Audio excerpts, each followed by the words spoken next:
अगले इतवार 24 मई को मुस्लिम बंधु पूरे देश में हर्षोल्लास से ईद मनाने वाले हैं। इस अवसर पर मैं उन्हें शुभकामनाएं देता हूं और ये भी कहता हूं कि ईद मनाते वक्त भारत सरकार का निर्देशों का पालना करें, एक ही जगह एकत्रित ना हो और लॉकडाउन का तमाम नॉर्म्स और कोविड-19 के लिए जो प्रिकॉशन आवश्यक है उसको भी ले ले और साथ में हर्षोल्लास से ईद मनाएं। हिमाचल प्रदेश में इस वक्त कोविड-19 के 126 केसेस हुए हैं और इस वक्त 68 केसेस एक्टिव है। देश भर में कुल मिला के 1,12,000 केसेस हुए हैं और 3,435 लोगों की मृत्यु हुई है। लेकिन इसमें एक ही चीज देखने को मिलता है कि लगातार जो रिकवरी परसेंटेज बढ़ते बढ़ते अब 40% हुआ है। लेकिन हमें बहुत ही ज़्यादा सतर्क रहने की आवश्यकता है। हिमाचल प्रदेश में अधिकतर केसेस इसलिए बढ़ा है कि जो लोग बाहर राज्यों से हिमाचल आए हैं वे कैरियर बन के आए हैं। लेकिन सतर्कता से हम ये दूसरा बैटल भी जीत सकते हैं। माननीय मुख्यमंत्री महोदय जी ने प्रधानों से डायरेक्ट वीसी द्वारा बात की है और प्रधानों में तथा गांव वालों में एक सतर्कता हमें इस वजह से देखने को मिल रहा है। फिर भी इक्का दुक्का केसेस हो रहे हैं जो होम क्वारंटाइन वायलेशंस का या हेल्थ वर्कर्स के ऊपर हमले का, इस पर हम सख्ती से कार्रवाई कर रहे हैं। अमेरिका के मैरीलैंड में जब लॉकडाउन लिफ्ट किया गया तो एकदम केसेस बढ़ गए हैं। इसलिए लॉकडाउन का रिलैक्सेशन का ये मतलब नहीं है कि सतर्कता का रिलैक्सेशन है। लॉकडाउन का रिलैक्सेशन का मतलब है और ज्यादा संयम हमें बरतना चाहिए और ज्यादा हमें सतर्क रहना चाहिए। ऑनलाइन फ्रॉड के केसेस इस वक्त बढ़ रहे हैं और इनकम टैक्स बेनिफिट के नाम पे लिंक्स भेज रहे हैं। मेरे अनुरोध है, जो आप डोनेशन देना चाहते हैं पीएम केयर में या सीएम कोविड फंड पे ही डोनेट करें और इनकम टैक्स के लिए बेनिफिट के लिए किसी तरह का लिंक खोलने की आवश्यकता नहीं है। आपको सीधा इनकम टैक्स बेनिफिट मिल सकता है। मैंने पहले कहा था आयुर्वेद दवाई शमशम वाटी या होम्योपैथिक दवाई आर्सेनिक एल्बम 30 पोटेंशियल जो कोविड-19 के लिए रोग निरोधक साबित हो सकता है, ये बात आयुष मंत्रालय का कहना है। और आर्सेनिक एल्बम का 5 टैबलेट 3 दिन तक लेने से रोग निरोधक का काम ये कर सकता है। लेकिन मेरे अनुरोध है आयुर्वेद डॉक्टर या होम्योपैथी डॉक्टर का कंसल्टेशन के उपरांत ही ये कदम उठाए। कुछ एक अच्छी बातें भी हमें देखने को मिला है। त्योग में एक युवक ने जब एक माइग्रेंट लेबरर का मदर की डेथ हुई, उसने अपने गाड़ी में उस लेबरर को बिहार के सीतामढ़ी जगह पर ले जाके वापस आया और अपना गाड़ी पर ही क्वारंटाइन में रह रहा है। इस तरह का हमदर्दी दिखाने वाले अच्छे लोग भी हैं। अधिकतर लोग जो क्वारंटाइन का नॉर्म्स, सोशल डिस्टेंसिंग का नॉर्म, लॉकडाउन का नॉर्म्स का पालना कर रहे हैं, मैं सब लोगों को धन्यवाद करना चाहता हूं।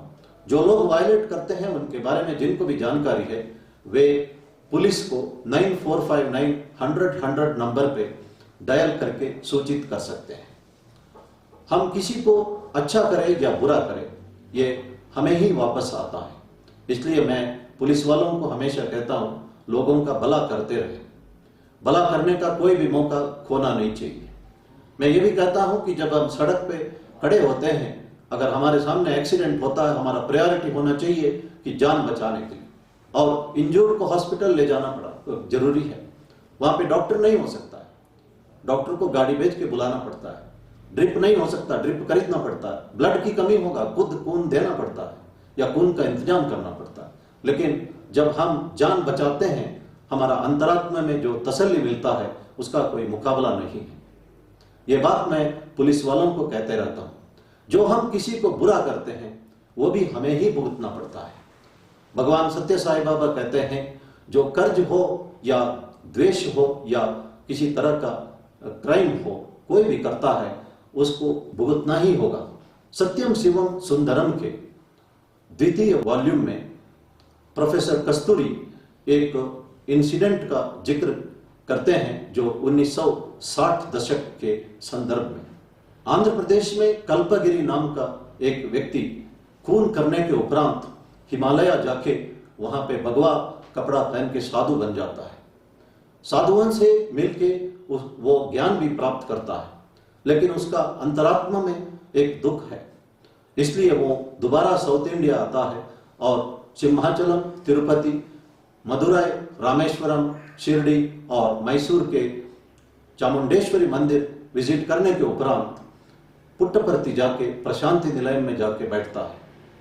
भगवान सत्य साई बाबा उन्हें इंटरव्यू के लिए बुलाते हैं और सीधा कहते हैं कि एक खूनी को भगवा वस्त्र शोभा नहीं देता। वे दूसरा कपड़ा देते हैं और पैसा भी देते हैं और कहते हैं कि सीधा पुलिस स्टेशन जाओ और अपना जुर्म कबूल। कल्पागिरी कांपते हुए कहता है कि मुझे फांसी की सजा होगी। बाबा स्माइलिंगली कहते हैं कि तुम्हारे गले में फांसी की रस्सी नहीं, मेरे दिया हुआ जपमाला होगा जब तुम अपना सजा भुगत के आओगे। कल्पागिरी पुलिस स्टेशन जाता है। पुलिस स्टेशन के लोगों को पता नहीं है ये कई साल पहले का वारदात है। वो आश्चर्यचकित होते हैं। अदालत में कल्पागिरी अपना जुर्म को कबूलता है, उसे फांसी की सजा दी जाती है। तत्कालीन भारत के राष्ट्रपति महोदय जी ने ये फांसी की सजा को कम्यूट करते हैं लाइफ इम्प्रिजनमेंट, और कल्पागिरी राजमुंद्री के जेल में भजन करते करते भजन में लीन हो जाता है।